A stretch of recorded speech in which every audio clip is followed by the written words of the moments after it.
Okay, next I want to show you the AND logical function within Excel. With the AND logical function, you're going to be testing for two or more specific criteria, and if both or all of those criteria are met or true, then the output is going to give you a statement of true. And if one or more do not meet that or are not true, then your output message is going to say false. So I still want to work on the progress monitoring so that you can kind of compare the if statement to the AND statement. We're going to be on the second column right here where it says making adequate growth.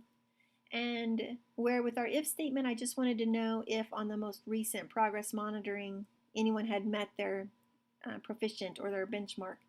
On the and, I want to know for each progress monitoring that I do on my students, are they making growth each time? So in order to test that, I want to run an and test. So I'm going to click here in this top cell. I'm going to do equal and, put my parentheses, and then it's going to start asking what is the logical test I want to run. So every time my students are progress monitored, I want their score to be higher than it was before.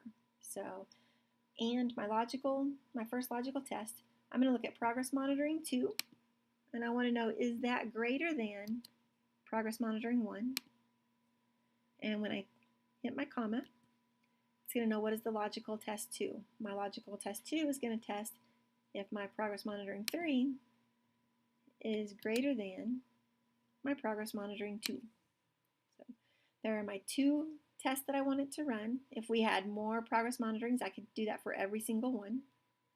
But we only have 2. So I'm going to close it out with parentheses. And then it goes away. So I've got my 2 or more, my 2 statements that are being tested to see if both will come out true. So I'm going to hit return. And that comes out with a true statement. So, and you can see progress monitoring 2 was greater than progress monitoring 1. Progress monitoring 3 was greater than progress monitoring 2. So I can now copy this formula all the way down, or this function. And you can see all the trues, and when there's a false, I can look over here and see that progress monitoring 2 was greater than progress monitoring 1. However, progress monitoring 3 was not greater than progress monitoring 2. So it gives me a false, saying that they're not making adequate growth each and every time. And every time you see a false, you can run the test and see, or you can look and see where the test failed to give the false output.